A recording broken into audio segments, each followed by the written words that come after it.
Antes de empezar con la biografía, quisiera explicarles quiénes son los protagonistas principales. 1. John Winston Ono Lennon, o más conocido como John Lennon. Es el protagonista principal. 2. Alfred Lennon. Fue su padre. 3. Julia. La madre de John. 4. Mary Mimi Smith. Tía de John. 5. George Smith. Esposo de Mary, y tío de John. 6. Cynthia Powell. La primera esposa de John Lennon. 7. Yoko, segunda esposa. Y por último están los personajes secundarios. Bueno, sin más empecemos. John Lennon fue un músico inglés de rock, cantautor, compositor, y activista a favor de la paz que se hizo mundialmente famoso por ser miembro fundador de una de las más afamadas bandas musicales de todos los tiempos, The Beatles. Junto a su amigo Paul McCartney, formó una de las parejas de compositores más influyentes y exitosas del siglo XX y escribió algunas de las canciones más populares de la historia del rock and roll. Demostró un carácter rebelde y gran ingenio para la música, el cine, los libros y en las conferencias de prensa y entrevistas. Fue polémico a través de sus acciones activistas por la paz, junto con su esposa Yoko Ono. Después de The Beatles, Lennon disfrutó de una exitosa carrera en solitario con álbumes tan aclamados como Imagine. Después de su autoimpuesto retiro para criar a su hijo Sean, Lennon volvió a surgir con un álbum de regreso, Double Fantasy, pero fue asesinado un mes antes de su lanzamiento. En 2004, la revista Rolling Stone colocó a Lennon en el puesto número 38 en su lista de los 100 mejores artistas de todos los tiempos. The Beatles fueron número 1. También fue considerado el quinto mejor cantante de todos los tiempos por la revista Rolling Stone en 2008.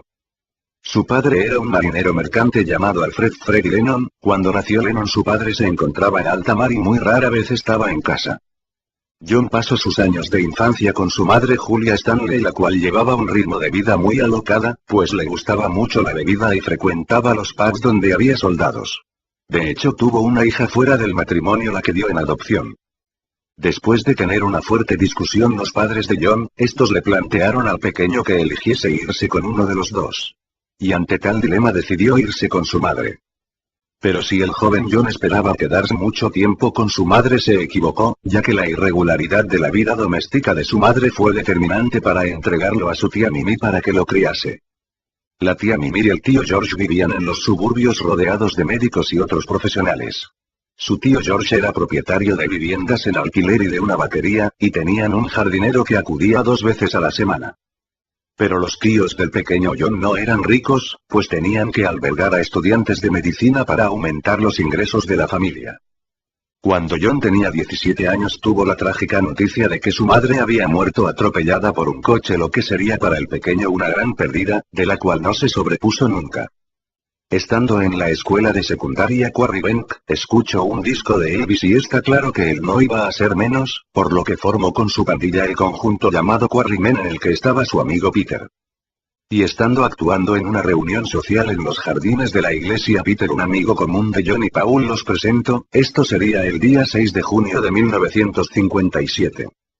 Después de escuchar a John tocar, Paul quedó impresionado y, como dijo más adelante Paul, pensé: caramba, es bueno, pero el escucharse tocar fue recíproco, pues John, al comprobar cómo tocaba Paul, que era mucho mejor que los que tenía en el grupo, le planteó un gran dilema a John: si le cojo y yo hasta entonces era el principal del grupo, ¿qué ocurriría? Pero su decisión por fortalecer el grupo pudo más y al final Paul entró a formar parte de los Quarrymen. Paul, que conocía a George, se decide presentarlo al resto del grupo, pero hasta el 13 de marzo de 1958 no formaría parte del mismo. John conocía a Cynthia Powell de la escuela de arte y la cual estaba colada por John, empezaron a salir juntos y años más tarde se casarían. Después de tener una etapa esplendorosa en actuaciones llegó la decadencia. Stu y John barajaban diferentes nombres para el grupo. A Stu se le ocurrió poner Beatles, escarabajos, pero John rápidamente lo transformó en Beatles, los rítmicos. Este nombre era más corto, pegadizo que los anteriores. Después de muchas actuaciones en Hamburgo conocerían a Astrid Kirchner, la cual fue la creadora del peinado de los Beatles. Se sucedieron las actuaciones y al ser un poco más famosos, el propietario de una importante tienda de discos, Brian Epstein, concertó una entrevista con los Beatles en su tienda para proponerles que sería su representante. Esto sucedía el 3 de diciembre de 1961.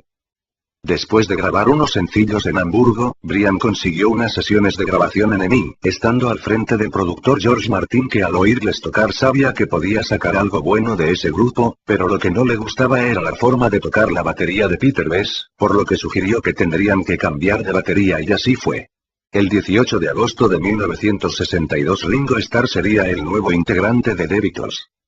Ya con los 4 integrantes definitivos grabarían su primer sencillo, al cual llamaron Love Me Do, y Sí Love You, con bastante éxito.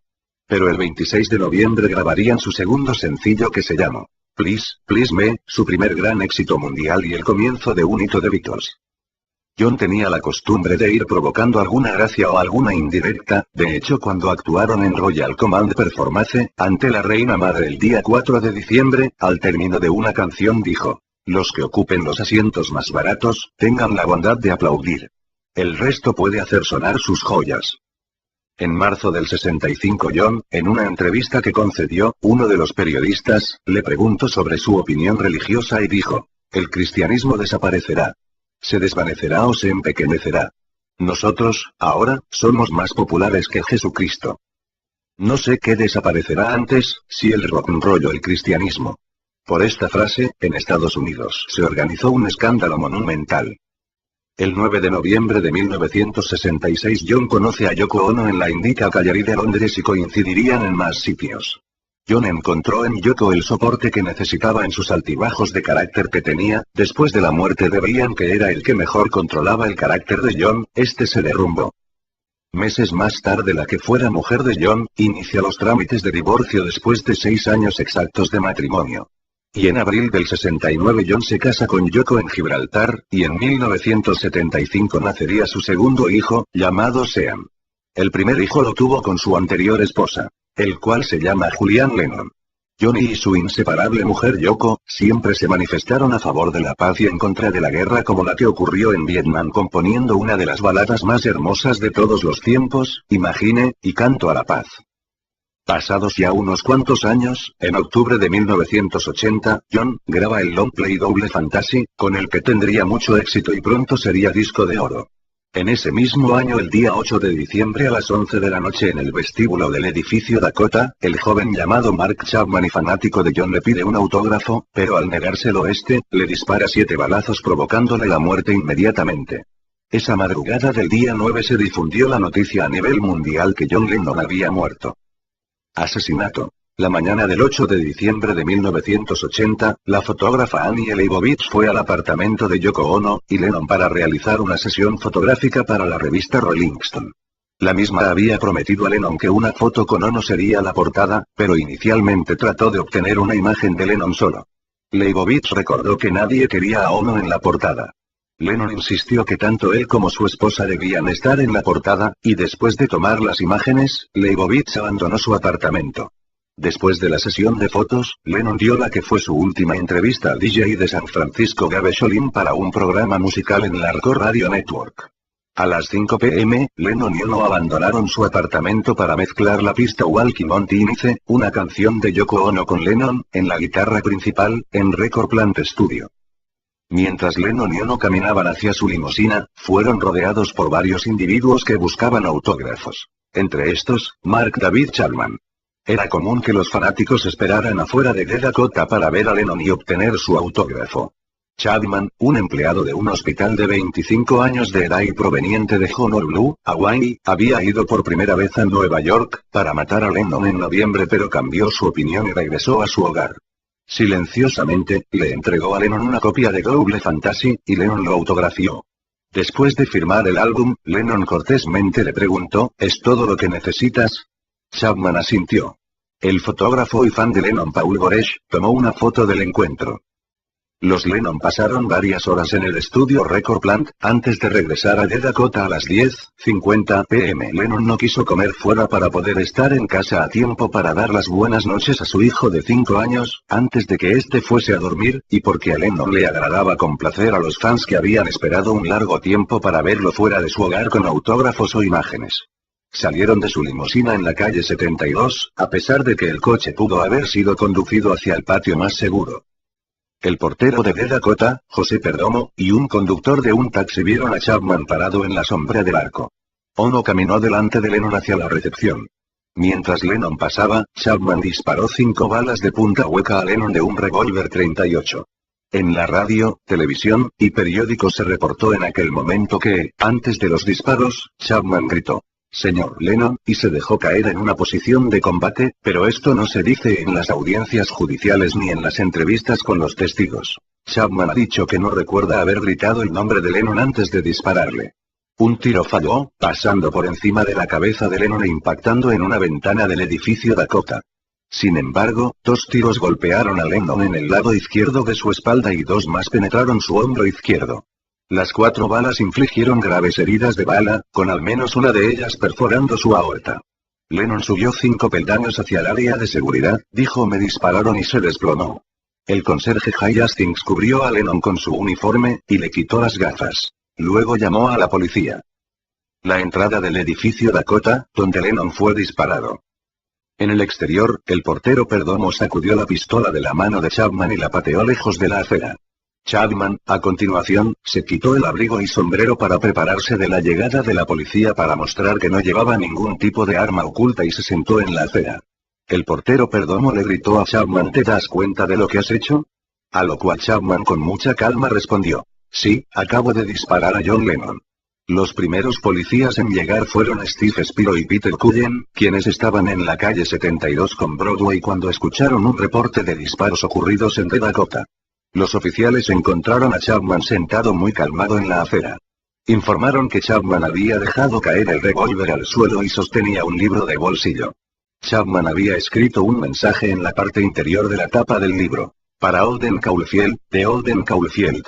Esta es mi declaración». Más tarde diría que su vida reflejaba la de Holden Caulfield, el protagonista del libro. El segundo equipo de oficiales en llegar fueron Bill Gamble y James Moran. Inmediatamente cargaron a Lennon en su coche patrulla y le llevaron rápidamente al hospital Roosevelt. El oficial Moran dijo que colocaron a Lennon en el asiento trasero.